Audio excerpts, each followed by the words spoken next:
So what is up, guys? Nick here, helping you to master your technology. Is the LG V30 still worth it? Well, you can pick this guy up now on the used market for under $300, and I feel like it's a good choice to do that because, you know, these phones are not that old and they're not going to be in that bad of condition if you do this, and it's a lot less. So, you know, under 300, mid to 300s as well. This is just a steal here right now of a phone, and the value has plummeted, well, because LG phones are not that popular still in the eyes of mainstream consumers. So in this video, I wanted to explain why this is such a great deal for you guys to pick up right now if you're looking for a yesteryear flagship and you want really good specifications. So on that topic of specifications, let's quickly refresh you here. I mean, come on, man. You get 6-inch display here, 1440 by 2880 pixel display for under $300 and under, you know, $400 in most cases. This is just bonkers. 16 megapixel dual camera on the rear, glass design with a stainless steel feeling side here. It feels just like the iPhone 10, basically, just a little bit thinner on the sides. That's just fantastic. Also, you're going to get 4 gigabytes of RAM, which is plenty enough for most smartphones, and Snapdragon 835 CPU, which is definitely the older one versus the 845, but you would hardly tell a difference unless you're really looking for it between an 835 phone and an 845 phone. It's not the massive leaps and bounds and jump in a processor. And also, you get a 3300 milliamp hour battery. Don't be afraid of the size. We're going to talk about why that's not really an issue with the LG V30. Okay, so discussing the hardware and design, the LG V30 actually has a very thin bezels on both sides, super thin bezels. There is a little bit of a chin here and a little bit of a bezel up at the top, so it's not your fully all screen design, but it's still a very nice one, albeit. Now, this phone is only actually 7.3 millimeters thin on the sides and also weighs in at 158 grams. So the weight of this phone is extremely light in comparison to most flagships that were launched last year, and what this equals is a pretty nicely balanced phone.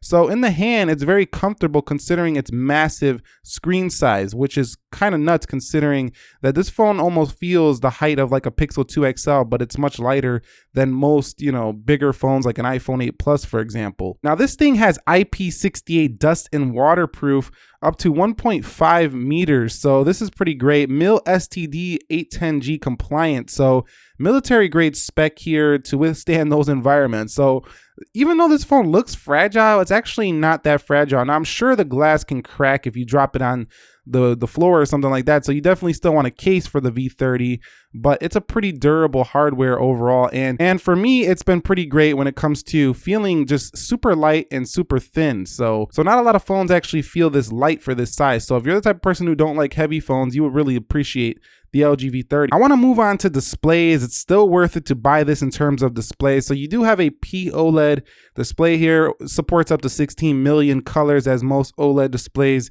do. 6 inches, and this covers 81.2% screen to body ratio. So it's not the biggest screen to body ratio. It has a total of 537 pixels per inch on the screen density, which basically just means that this screen is sharper actually than the Galaxy Note 9's display that just dropped in terms of its sharpness. Now, this OLED is definitely not up to the best OLEDs on the market, but it's still very good, still has really nice colors, and I think nobody's going to be really too disappointed with it. Now, it does have a little bit of a blue shift, but how many people are really going to be taking their phone and looking at it on a super angle like that? So for example, if you're on a white screen, if you do shift it like so, you definitely see a blue shift, but this is common amongst other OLEDs as well. It's not quite as significant on like a Samsung device, which has more of a red shift when you shift it. But unless you're not, I mean, who's really going to be reading like this or looking like this? It's really not such a big deal. It just looks kind of bad on camera versus in real life. You don't really even notice this. So overall, I would say the display for the money is actually a really good one and better than LCD for sure, but doesn't get quite as bright as like the LG G7 ThinQ. Is it still worth it in terms of software? Well, I just picked this one up, so it's still running the nougat version. I haven't updated to the 8.0. And this is going to be a tricky one. This is one of the only areas that I don't really like too much about the V30, but it's not like it's crippling the phone or anything. It's just that I don't think it's the most refined, clean looking software on the market, and updates haven't came super quickly. But that's the price you pay sometimes when you buy, an LG phone, is that you don't get the software updates super fast in comparison to like a Google Pixel, for example. But it definitely has all the neat features you would need, like the shortcut keys, and you also have, theming options. You can change out your smart settings here. It does have plenty of features that easily compete, and you also have their signature feature, the floating bar, which allows you to, make like little GIFs, and you could cut out little screen portions if you want. So this kind of goes directly against Samsung's S Pen, but you kind of do it with your finger. This is also, you can move this around wherever you want on the screen if it starts getting in your way, the floating bar. So that's a pretty neat feature here. And I would say you have pretty nice design icons here in the settings menu. The Google Pixel on Android 9 actually looks kind of similar to this with the color. And going to display, you have plenty of display settings. So this phone has knock-on as well. There's just a lot going on for the settings menu in terms of features. You have quite a few here. You just don't get updates super fast on this device, and the software does give you the option to have a app drawer, or you can have no app drawer if you like that more grid of icon style, no app drawer. You have wallpaper motion effects, so it's loaded with features. You're going to be finding features for quite some time on an LG V30. It will take a while to learn everything this phone does have to offer, but at the same time, it doesn't feel too complex either. Discussing the phone's performance, is it still worth it? And yes, definitely in terms of performance, this phone does not lag pretty much no matter what you throw at it. It's really hard to choke up pretty much any Snapdragon 835 phone, and the LG V30 is no exception. I would say that its software is actually a little less twitchy than some of the Samsung devices that you can purchase. So pretty smooth software overall, and buying this right now, you're going to have no lag on an LG V30. So this is one of the best benefits of buying a phone that's only about a year old.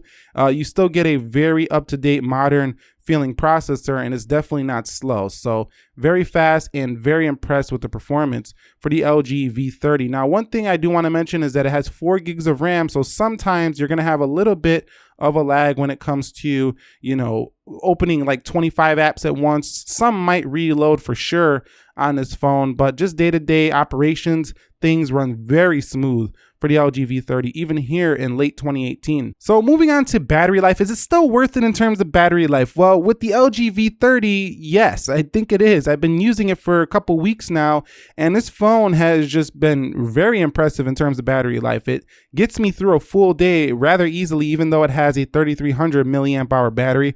And I think you can go 1.5 days on the LG V30. It's actually quite shocking considering it has the same size battery as my Note 8, but it lasts longer than that phone. So I'm getting about 6 hours on screen time with this one, and it definitely goes a full day. So battery life, yes, definitely still worth it for the LG V30. So discussing one of the most important factors of the LG V30 is the audio. So I don't have a headset connected, but you can see right there, hi-fi quad DAC. The headphone jack placement I don't really like too much because it's up at the top. That always makes for a little bit of an awkward experience. I do like headphone jacks at the bottom, but you do have a hi-fi quad DAC, but only a mono speaker. However, that hi-fi quad DAC does require some pretty pricey headphones, so you're going to need ones that are, definitely support hi-fi quality, audio. So you're going to pay maybe $200 for headphones like that to start. So definitely you need those. But when you do use them, it sounds amazing on this phone, and you can tweak the way the audio sounds as well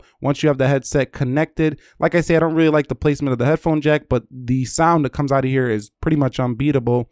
And then I don't like the speaker at the bottom. It's not that loud. So I think if you value audio through a headphone jack, the V30 is still fantastic. But if you value external audio, this one might not be for you. So let's discuss maybe the most important aspect as to why the LG V30 is still a steal at under $300, and that's those cameras. You get dual, cameras here, 16 megapixels on the first one and 13 megapixels on the second one. f1.6 for the main lens and f1.9 for the second lens. This does have LED flash, HDR, 2160p at 30 FPS or 4K video recording. That is the same thing.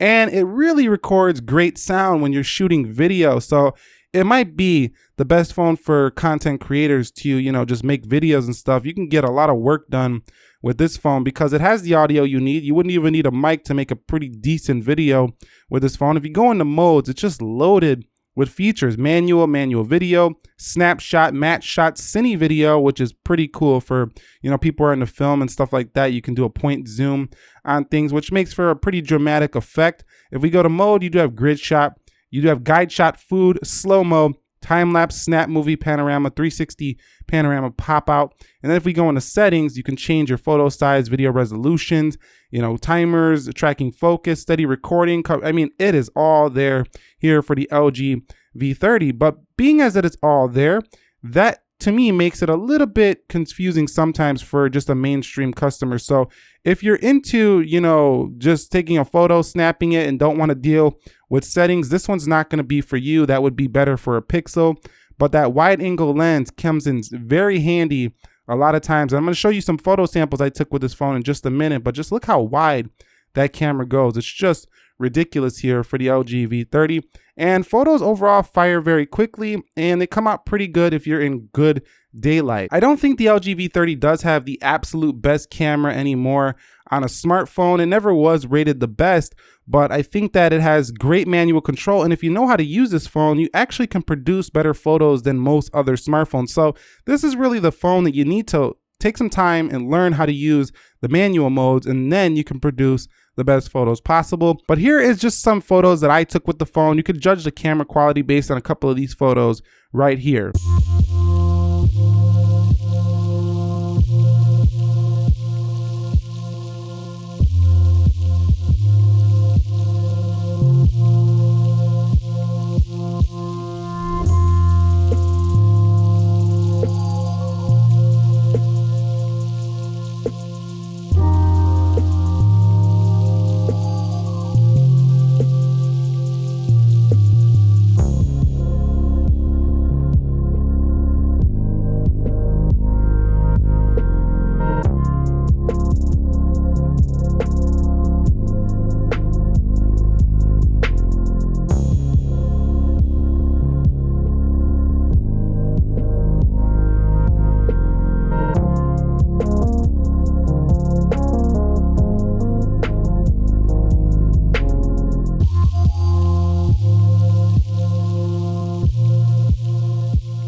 Quickly discussing my calling experience, it's been very good. No drop calls, very clear, crisp HD voice on here, and speakerphone was okay, but being as it's a mono speaker, it wasn't too loud, so I still prefer talking just straight through the earpiece. But overall, no drop calls, so I'm actually quite impressed with this LG when it comes to call quality. I haven't had anybody saying they couldn't hear me, so thumbs up in this regard if you care a lot about, you know, making phone calls with your phone. So quickly wrapping it up, I did mention the things that are not so great about this device are scattered and slow software updates. The mono speaker and the cameras are not the best on any smartphone, but they're still pretty great. And this is just really nitpicking here on the LG V30, because if you buy this phone right now at under $300, you basically got a $900 phone, because when this phone first came out, it was like $900 for, you know, a quarter of that price, or at least 1/3 of that price. So this is a fantastic steal on the used market, and I really think that you'll be happy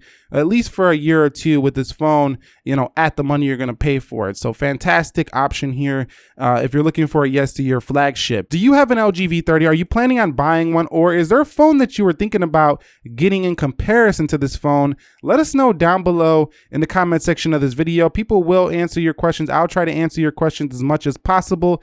And thank you very much for watching. Hit the thumbs up if you enjoyed it. And make sure you are subscribed so you don't miss any of my upcoming updates and videos. We got the iPhone 10, 10 Plus, Note 9, all that stuff is coming. Stay tuned. Nick here, helping you to master your technology. Be sure to be well, and peace.